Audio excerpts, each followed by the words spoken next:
Hello everyone. তো দেখো আজকে সকাল সকাল মা আমাকে ব্রেকফাস্টে পাস্তা করে দিয়েছিল, তো এখন আমি পাস্তাটাই খাচ্ছি। আর দেখো আজকে চিকেন আনা হয়েছিল, আর অনেক দিন থেকে আমার বিরিয়ানি খেতে ইচ্ছে করছিল, প্রায় অনেক দিনই খাওয়া হয় না, তার জন্য এখন আজকে আমি বিরিয়ানি করব। ওদিকে মাংসটা ম্যারিনেট করে রেখে দিয়েছি, আর এদিকে আলুটাও কেটে ভেজে রেখেছি বিরিয়ানির জন্য। বিরিয়ানির চালটা তো আগেই আমি ভিজিয়ে রেখে দিয়েছিলাম, আর এখন দেখো বিরিয়ানির বেরেস্তাটাও ভেজে নিয়েছি। আর এখন দেখো মা আমাকে উনুনটাও ধরিয়ে দিয়েছে, আর উনুনে আমি বিরিয়ানির চালটা 80% মতো কুক করে নেব, আর তার সাথে চিকেনটাও আমি এখানেই উনুনেই করব। উনুনে রান্নাটা ভালো টেস্ট হবে।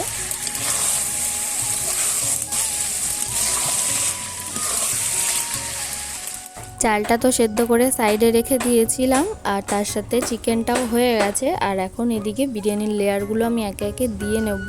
সব কিছু আগে থেকে রেডি করে রেখেছিলাম। দেখো যেভাবে দেখানো হচ্ছে, মানে পার্ট বাই পার্ট সব লেয়ারগুলো আমি এখানে এখন সাজিয়ে নিচ্ছি। আর আজকে একটু ইচ্ছে করেই না ফুড কালার অ্যাড করেছিলাম, যদিও আমি অন্য টাইমে ফুড কালার অ্যাড করতে পছন্দ করি না, আজকে একটু দিয়েছিলাম। তারপর বিরিয়ানিটা ভাপেও বসিয়ে দিয়েছি, আর এদিকে এখন স্নান টান করে চলে এসেছি। প্রায় আধা ঘন্টা পর আমি ঢাকনাটা খুলেছি, আর দেখো কতটা কালারফুল হয়েছে বিরিয়ানিটা। খেতেও যেন তো দারুণ টেস্ট হয়েছিল। আমার বোনের আজকে নেমন্তন্ন ছিল, তো ওকেও বলেছিলাম আসতে। চলো তাহলে আমরা সবাই এখন খাওয়া দাওয়া করি। তোমাদের সাথে দেখা হবে নেক্সট ব্লগে। ভালো থেকো, সুস্থ থেকো, চলো টাটা।